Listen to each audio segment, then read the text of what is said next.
York City, live in San Francisco now. Been a member of the CFA for 3 years and a board member, and this is my first meeting in person. Great to finally meet everybody and make the connections. As Don said, there's nothing more important than making connections. And to that line, I'm grateful that my Uncle Pat and my Aunt Mary are here. They are the siblings of my late father, James Callaway, who is was the third James in our line. There was a fourth one who is his grandson, my brother's son.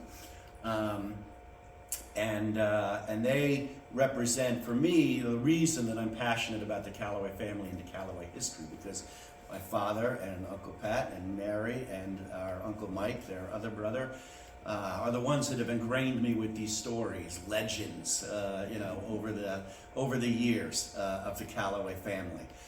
Some have proven a little more embellished than others as I've done my research, but that is the Callaway way, as I've come to learn. And if any of you read my article in the journal, in the latest journal, you can see kind of what I'm talking about, kind of where the oral parts of it, to Don's comments, are, and then where the facts are. And in each story, there are nuggets of truth and fact, and so it's really fun to kind of dig them out.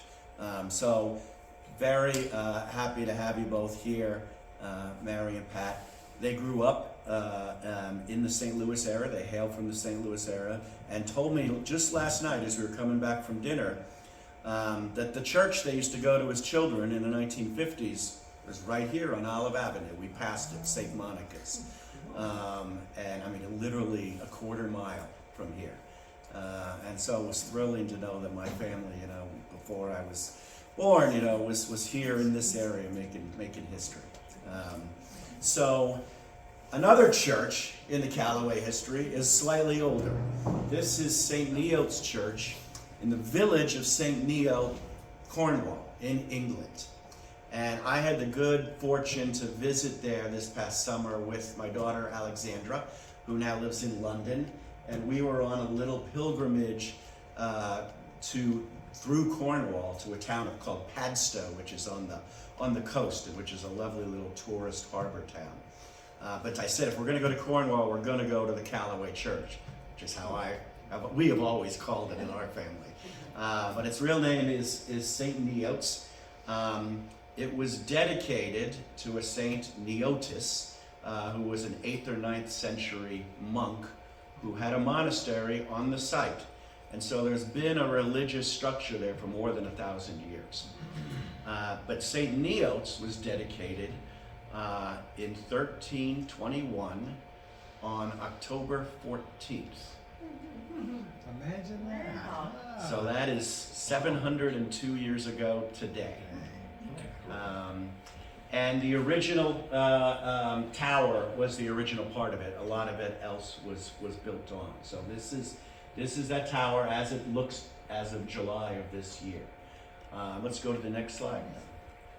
So this is the cemetery outside the church, and it's looking over the hills, the village of St. Neots, which is about as small a village as you've ever been to. If you blink, you'll miss it as you drive through. Is tucked in a little valley between some rolling hills, approximately 2 miles off of the highway that goes through Cornwall. The way we got there, just for those, by the way, has anyone been there before that's been here? Okay.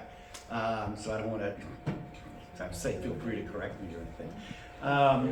We took a train from London to Plymouth, for those of you that may go, and I suggest you go because, in the kind of landmarks of Callaway history, Fort Boonesville, Clinton in our family, and various other Callaway Plantation, Callaway Vineyards, this is a big one, and especially as we try to make that connection.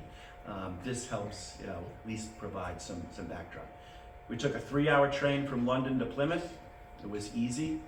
Spent the night in Plymouth, saw where the pilgrims went down the steps, got into the Mayflower, and sailed off in September of 1620.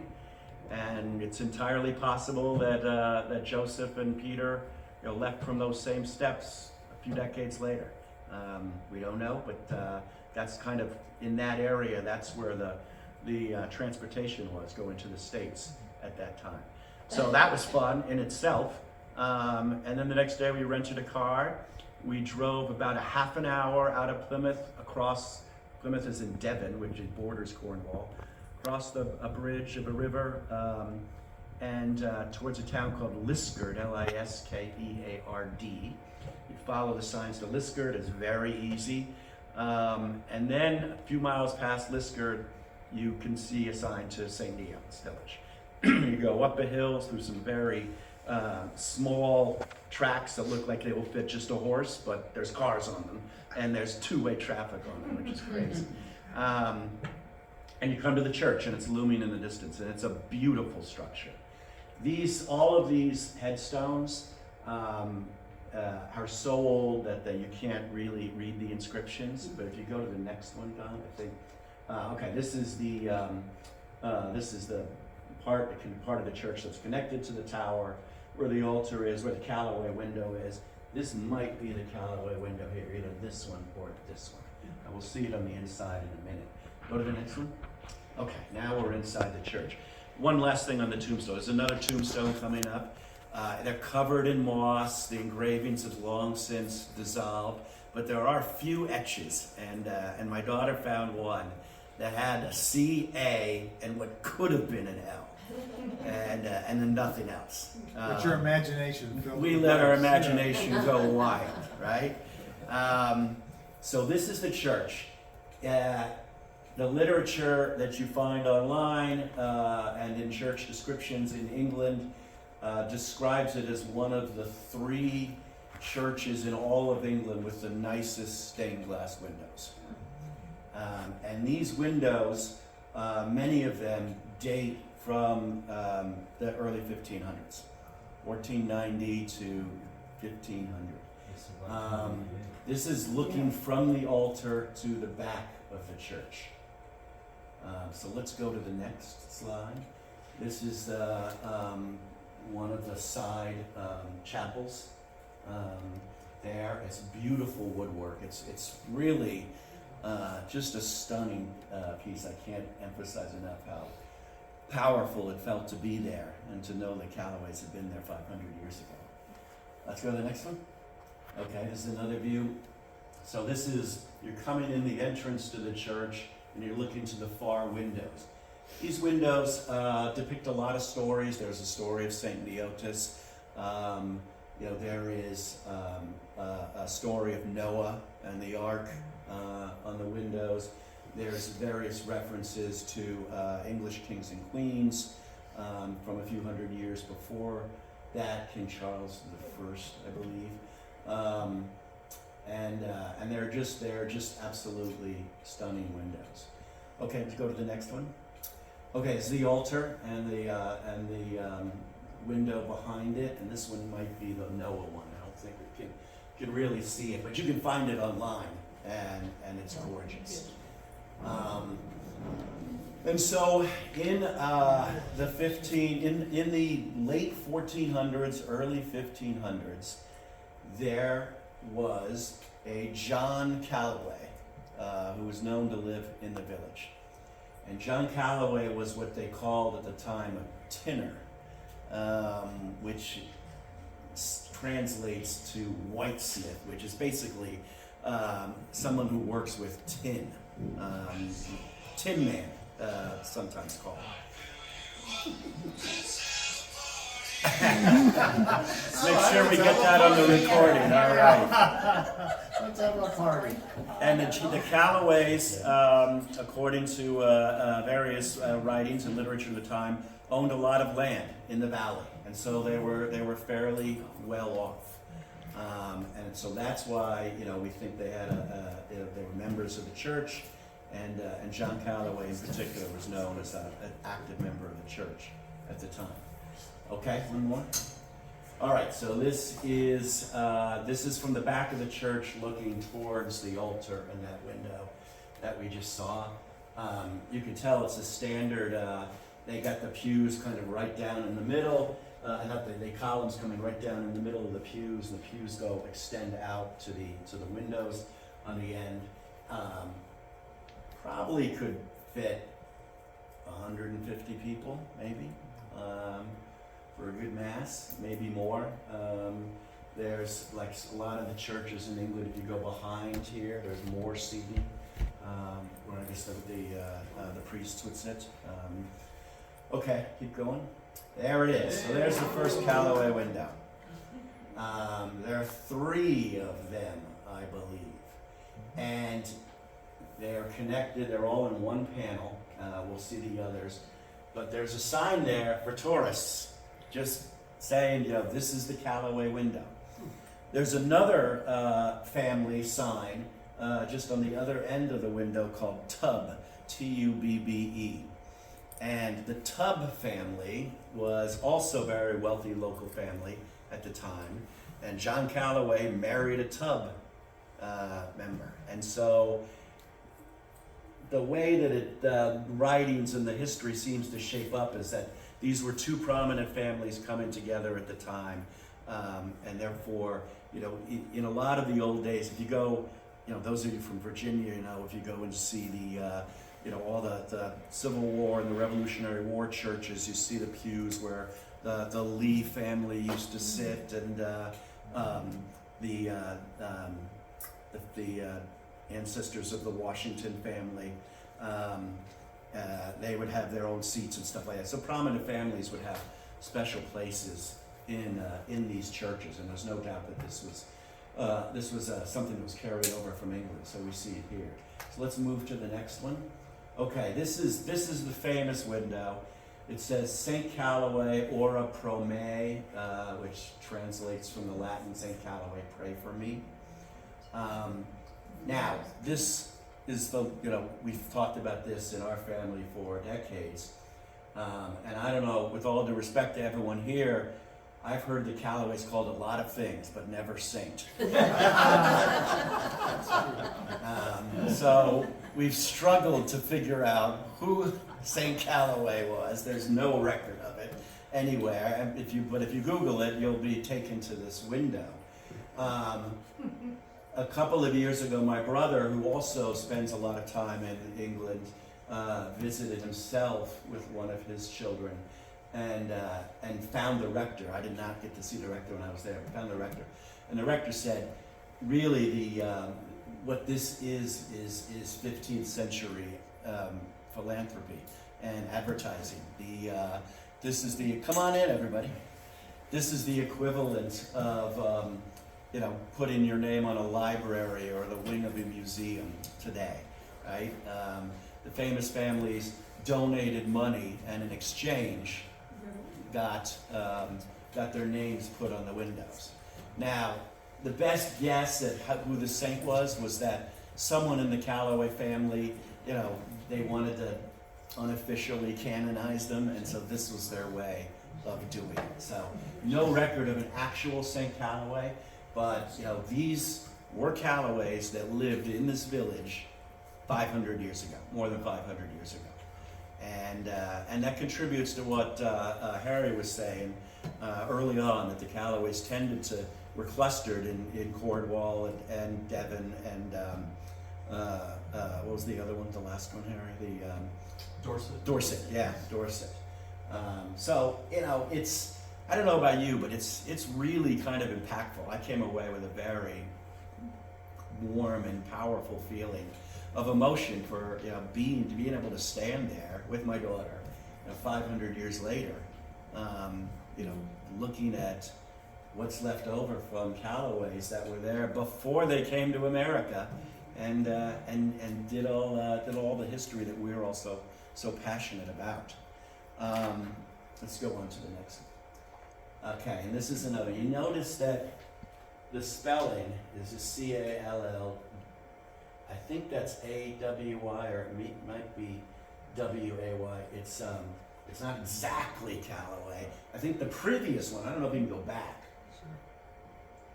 That is A-W-A-Y. Yeah, so there is another legend that that there was a local saint named Lullwy, Lullwy, and that the Callaways may have just incorporated that saint into their story and changed the name to protect the innocent. This is the early coat. And Joe, you know more about the coats. You were telling me about the pears yesterday, but this is 3 daggers and a chevron. And the chevron is essentially a military insignia. And so this was something 500 years ago that was tied to the coat of arms. The other coat of arms I've seen has pears on it, right? And nippers. Pears and nippers. Glass Yeah. nippers. Yeah. That one right there was our first one. That was the first one. Yes, we had it for years.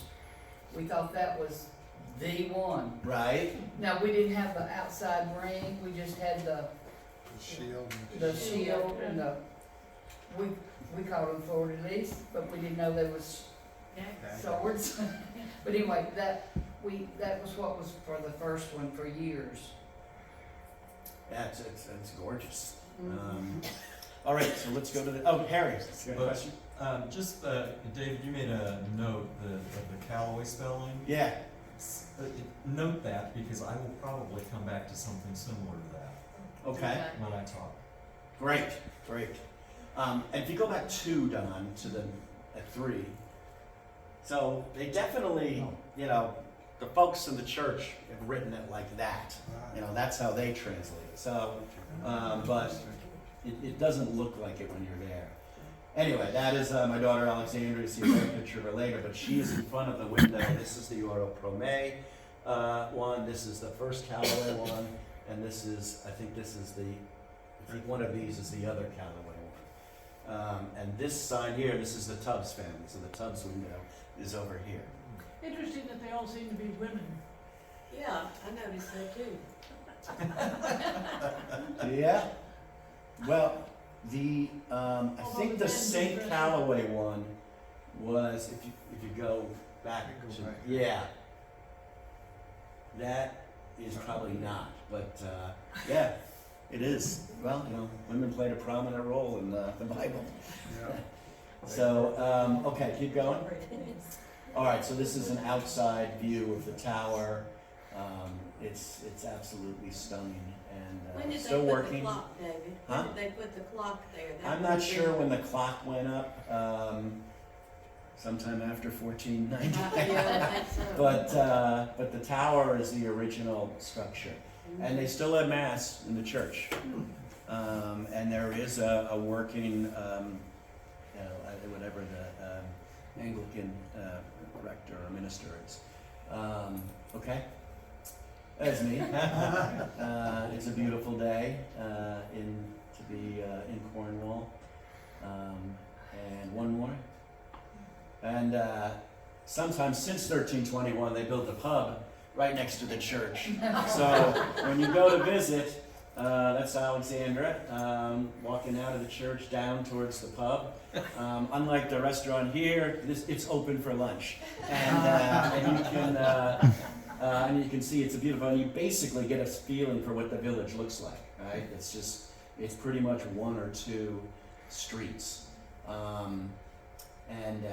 she's the tower is just 40 feet away from her at this point. So you can sit at the pub outside and have your bangers and mash and your pint and look at the tower, and it's very special.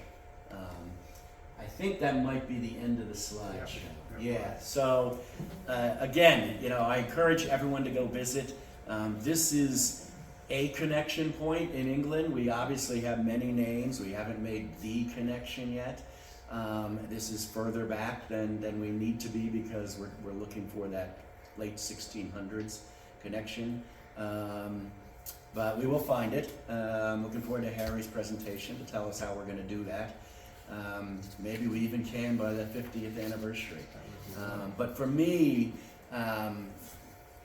what's the most important is meeting Callaways face to face getting to know, that we have a family with a shared history. The second thing that makes me feel really good is to actually go to places where we were and feel that history and feel the ghosts. Don. Is there a cemetery with Callaway's next to the church? So, the question is, for recording purposes, is there a cemetery with Callaway's next to the church? The cemetery, there's not a modern cemetery there. There is an ancient cemetery, which I showed before, if you want to go back to that. I think it was the second slide. That's it. And so all of those names are illegible, except for that one. It's a little farther forward. I guess I didn't get a picture, but it looks like this. And it said, it has like CA piece of what could be an L. It could be almost any other letter too. Are the church burial records still intact?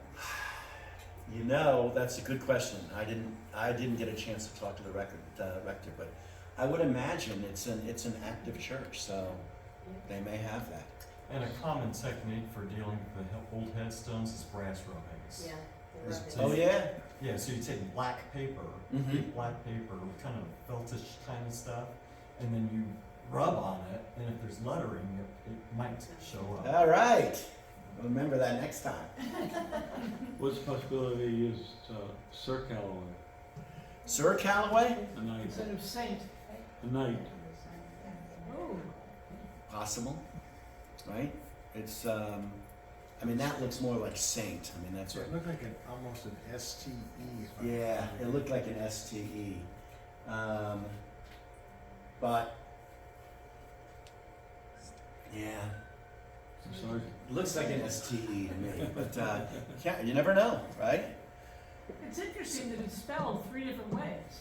Yeah. It looks like Yeah. there's 3 different spellings. And I don't know what this is either. I think this is a Latin For race. Speech? speech or something. Yeah, maybe. And I think it's almost CALLAWY. Yeah. That's what that looks like. And I think on these, there's that lead in between it, but that could be, I don't see the A in front of the W. I see this the WAY. WAY, like the guy had dyslexia, that's all. I think it says it's Callaway. Yeah, exactly. That's What does that one say? CALLAYY, but it's A Yeah. I something. think it's supposed to be WY. Must be WY. Anyway, it's fascinating stuff. It is, yeah. I encourage you to go. And my personal goal now is to go to the town of Callaway in Normandy, CAILLOUET, which dates back to the 11th century also, and where there is some legend that we may have come to England from France. Wow. So you never know. That's entirely possible because northern Normandy area was part of England. Absolutely. Yeah. Absolutely. And there was religious persecution in the 1400s, and it's entirely possible. Most of the genealogy that we've done, Pat and Mary and I, through Ancestry, shows that our ancestors are largely English, Scottish, Irish on my mom's side, but a little bit of German. So we were all mixing back then. Eastern European too. Is that Eastern European. Eastern European? That's the way my DNA came out. Several spots in Eastern European and 3 spots on the African continent. Really?